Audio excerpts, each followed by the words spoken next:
አንዲት የ21 ዓመት ወጣት እናት በጠራራ ፀሐይ ከገዛ ቤቷ ታፍና ተወሰደች። ፖሊሶች ቦታው ላይ ሲደርሱ ያገኙት ነገር ቢኖር ብቻቸውን ጥግ ይዘው የሚያለቅሱ ሁለት ትናንሽ ልጆቿን ብቻ ነበረ። ነገር ግን ከጥቂት ደቂቃዎች በኋላ የ911 የድንገተኛ አደጋ መቆጣጠሪያ ማዕከል ስልክ ጠራ። የደወለችው ታፋኟ እናት ነበር። እየታፈነች ባለችበት መኪና ውስጥ ሆና አጋቾቿ ሳያውቁ ተደብቃ ስልክ ደውላ ነበር።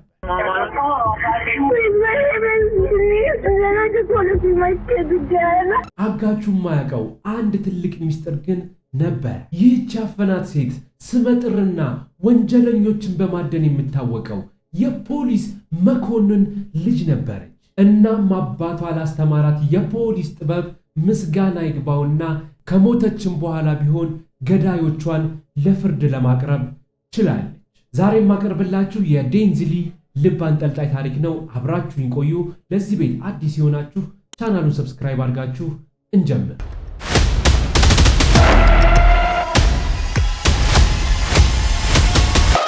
ታሪካችን የሚጀምረው እንደ አውሮፓውያን አቆጣጠር ጃንዋሪ 17 2008 በሻርሎት ካውንቲ ፍሎሪዳ ውስጥ ነው። የዴኒዝ አባት ሪክ ጎፍ በአካባቢው ለረጅም ዓመታት ያገለገለ ታዋቂ የፖሊስ መኮንን ነው። ዴኒዝ ከባለቤቷ ኔተርሊ ጋር ትዳር መስረታ ሁለት ትንንሽ ልጆችን የ2 ዓመትና የ6 ወር ሕፃን እያሳደገች ያለች ደስተኛ እናት ነበረች። ነገር ግን ያቺ የጥር ወር ከሰዓት ነገሮችን ሁሉ ቀያየረች።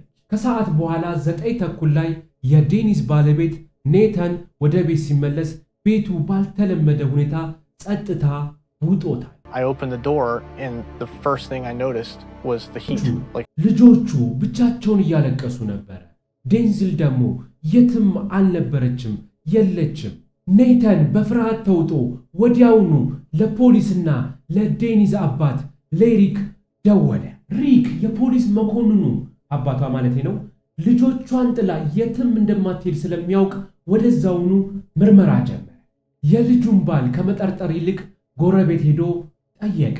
አንዲት ጎረቤት አንድ አጠራጣሪ ነገር አይታ ነበር። አረንጓዴ ካማሮ መኪና ያሽከረከረ የነበረ የማይታወቅ ሰው የዴኒዝ ግቢ ውስጥ ገብቶ አየሩን ሲቃኝ እንዳየችው ተናገረች። የአባቷ ተልዕኮ አሁን ግልጽ ነው፣ ያንን አረንጓዴ መኪና ማግኘት። ፖሊስ በአካባቢው ሁሉ ፍለጋ ጀምሯል። ልክ ምሽት 12 ከሩብ ላይ የ911 ኦፕሬተር ጋር የስልክ ጥሪ ገባ። የደወለችው ዴኒዝ ነበረች። ዴኒዝ የታፈነችበት አጋች መኪና ውስጥ ሆና ስልክ ሰርቃ ነበር የደወለችው። ዴኒዝ አባቷ የፖሊስ መኮንን ስለሆነ በዚህ በአደጋ ጊዜ ምን ማድረግ እንዳለባት በሚገባ አስተምሯታል።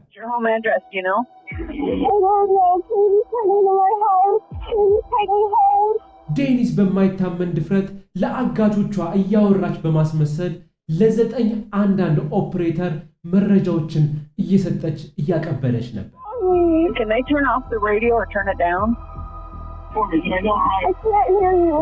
እሷ ያለችበትን አድራሻ ፖሊሶች እንዲያውቁላት አጋቾቿን አድራሻዋን ትጠይቃቸዋል። ነገር ግን አጋቾቹ ስልክ መደወሏን ሲያውቁ ወዲያውኑ ነጥቀው ዘጉት።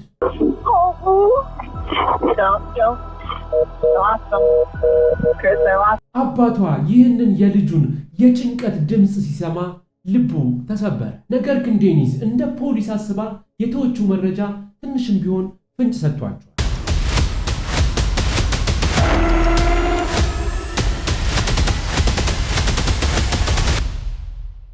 ከ10 ደቂቃ በኋላ ሌላ ሰው 911 ላይ ይደውላል። የደወለው ሰው የአጋቾቹን ስም አውቆት ነበር።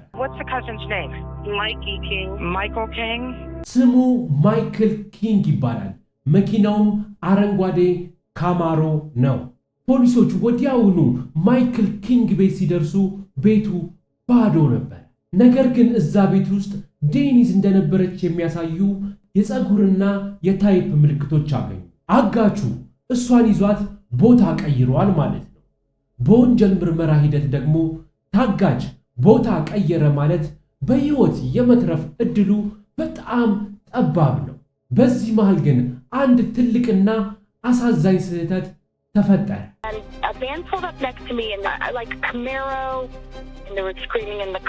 አንዲት መንገደኛ በመኪናዋ እየሄደች አረንጓዴ መኪና ውስጥ አንዲት ሴት እየጮኸችና መስታወቱን ስትመታ አይታ ለ911 ደውላ ነበር። ነገር ግን በኦፕሬተሩ መጥፎ ስህተት ምክንያት ይህ መረጃ ለዴኒዝ አባትና ለሚፈልጓት ፖሊሶች መረጃው ሳይደርስ ቀረ። ይህች ሴት መኪናውን እየተከተለችው ነበረ። ትክክለኛውን መረጃ ለፖሊስ ተሰጥቶ ቢሆን ኖሮ ዴኒዝ በዛው ቅጽበት ትድን ነበር። ግን መረጃው ሳይተላለፍ ቀረ። ዴኒዝም በጨለማ ውስጥ ጠፋች። ከምሽቱ 3 ሰዓት ከሩብ ላይ ፖሊሶች አረንጓዴውን ካማሮ መኪና አገኙት። ማይክል ኪንግን በቁጥጥር ስር አዋሉት። ነገር ግን በመኪና ውስጥ ዴኒዝ አልነበረችም። ማይክል ኪንግም ምንም ነገር አልናገርም አለ።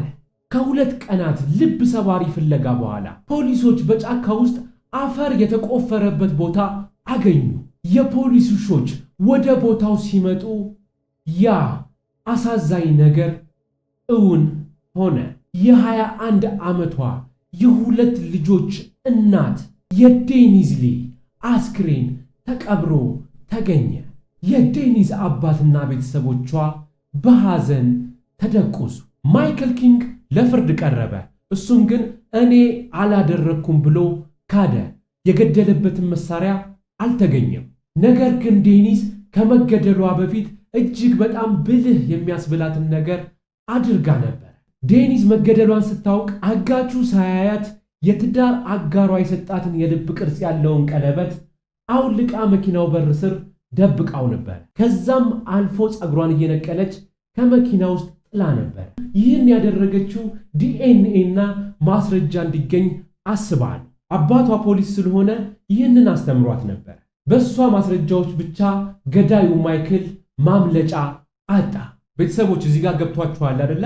አባቷ ከልጅነቷ ጀምሮ በሕይወትሽ የመጨረሻው ደረጃ ላይ ስትደርሺ እንደነዚህ አይነት ውሳኔዎችን ወስኚ። ለምሳሌ ገዳዩዋ እንዲገኝ ፀጉሯን የመቁረጡን ነገር ሙሉ ለሙሉ አባቷ ያስተማራትን ነገር ነው የተገበረችው። ግልጽ ለማድረግ ያክል ነው። ማይክል ኪንግ በሞት ተቀጣ። ዴኒዝ ሕይወቷ ቢያልፍም ገዳዩዋን ግን በራሷ ማስረጃ ወደ እስር ቤት ልካዋለች። ከዚህ ስህተት በኋላ ቤተሰቦቿ ዘ ዴኒዝ አምበር ሊ የተባለ ሕግ እንዲወጣ አደረጉ። ይህ ሕግ የ911 የስልክ ኦፕሬተሮች ከፍተኛ ስልጠና እንዲወስዱ የሚያስገድድ ነው። የዴኒዝ መስዋዕትነት ዛሬ ላይ ብዙዎችን እያዳነ ይገኛል። በዚህ ታሪክ ምን ተማራችሁ? ሐሳባችሁን ኮሜንት ላይ ጻፉልኝ። ይህ ቪዲዮ ከተመቻችሁ ሰብስክራይብ፣ ላይክ በማድረግ ቤተሰብ ይሁኑ። ቀጣይ በአሪፍ ታሪኮች እስከምንገናኝ የዛሬውን እዚህ ጋር ጨርሻለሁ። አመሰግናለሁ።